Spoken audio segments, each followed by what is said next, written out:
So I was talking in podcast number 3 about people are going to have big school loans. 50% of the dentists are going to be women. And there's going to be pressure to pay the school loans, to make enough income to have a nice life, to afford housing where you want to be.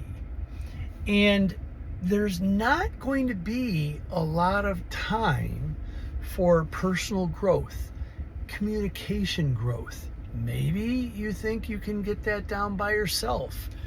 I don't think so. Mrs. Smith, this is going to be $400. Insurance is going to cover $200 of it.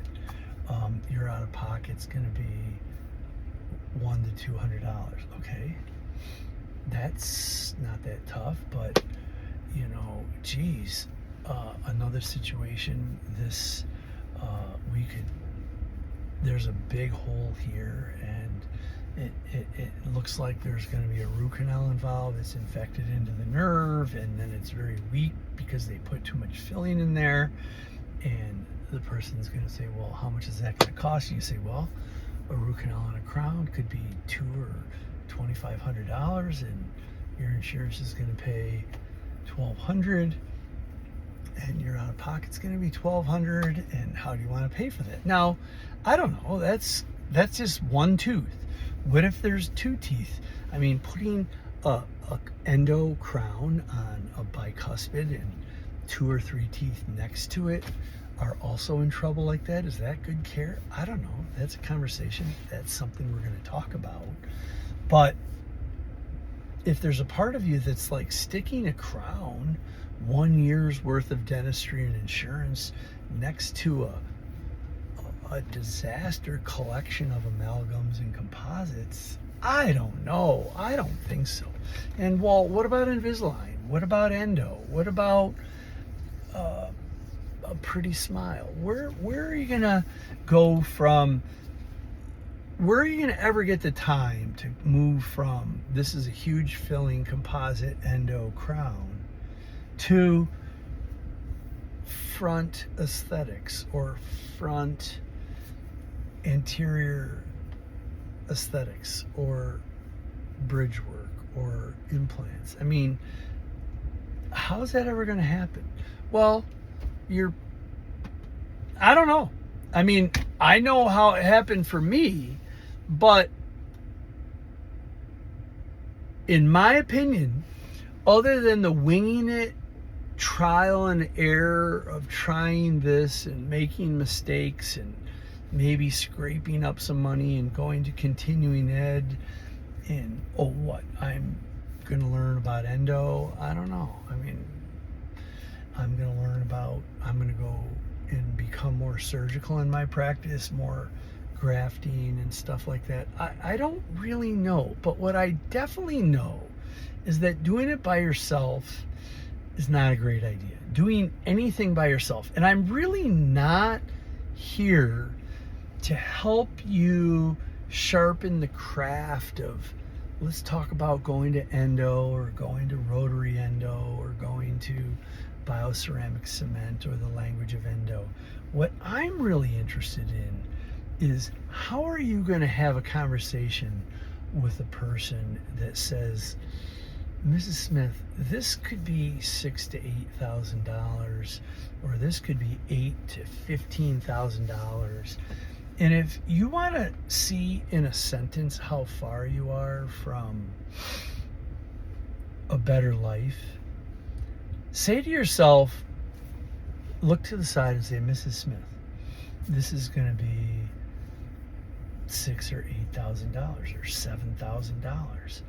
And if you say, I'm just going to have the business team come in and tell her that, okay, that's one way of doing it.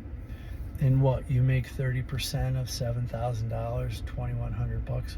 And how many visits is that going to take? If the idea is, I call that drive-by dentistry. You're trying to have cute 5-minute conversations to communicate expensive, confusing things. It's not going to happen. You can't have cute 5-minute conversations about expensive car options or what you're going to do with your house or surgery on a child.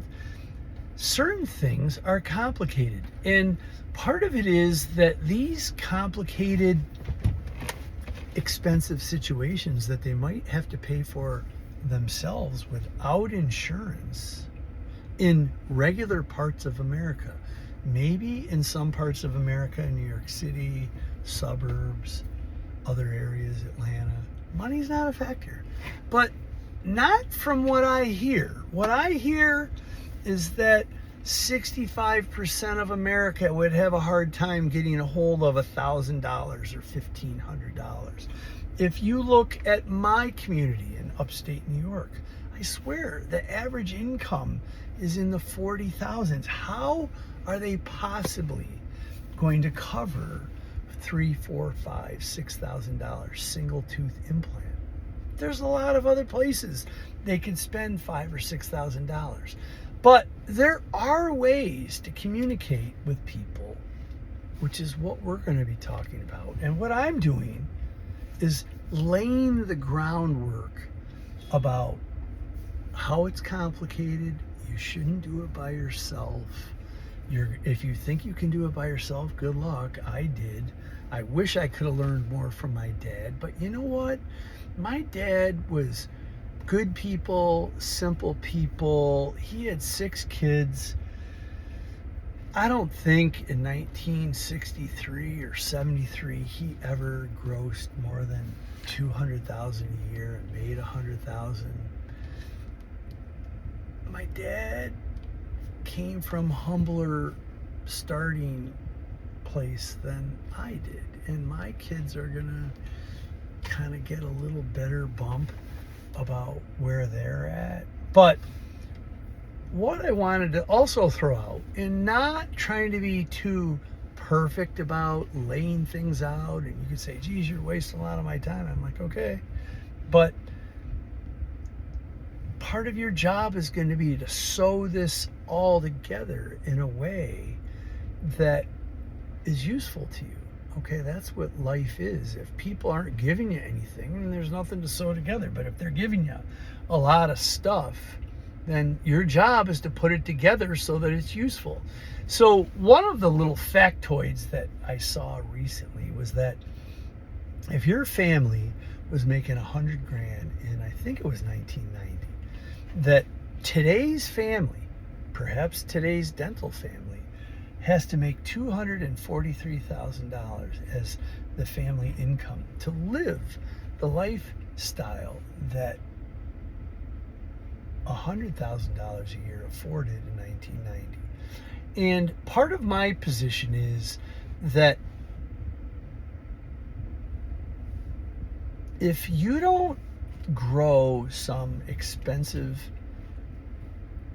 extensive, skillful, next level communications, and you're going to stay at average communication, then you're going to live kind of average, because the communication hooked up to your craft is more important than the craft. You might say, oh, I don't have to communicate that well because my craft speaks for itself. I can just do things so well. People will say, you know, I'm worth it. And what? I'm going to do 4 restorative things in 45 minutes, and that's going to make 200 to 300 times. I'll make $1,000, and I'll make 30% of that, or whatever it is. I mean, that's just a tough way to live. And nothing is going to help you, in my opinion, live the life of your dreams, live a rich, meaningful life, than acquiring language that's going to allow you to take a given situation and move it from perhaps $1,000 in productivity to $5,000 or $6,000 in productivity in the same amount of time, and to show people how to make that affordable and how to approach it and to handle the confusion that people are going to have with that, and to handle the anger that people are going to have with that. when you tell somebody something's expensive, that is going to trigger inside stuff for them that says, who are you? Like how they're going to say, I have to work this number of hours to pay that $6,000. And unless they're really being richly rewarded by the world, they're going to start taking their inner self-esteem problems from their life in the past that they haven't worked through, and they're going to dump it on you. They're going to transference put their anger and frustration about money or whatever you told them about on you. And part of what I'm going to be doing here is helping you get ready for that and know how to communicate with that. And if you think that's wing zinger sentences that are going to handle that, no.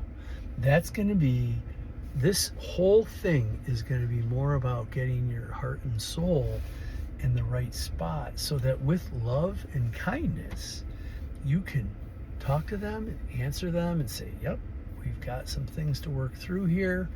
And that's what I'm interested in helping you with, so that you don't have to figure this out by yourself. 11 minutes, 20 seconds. Talk to you a little bit. Bye-bye.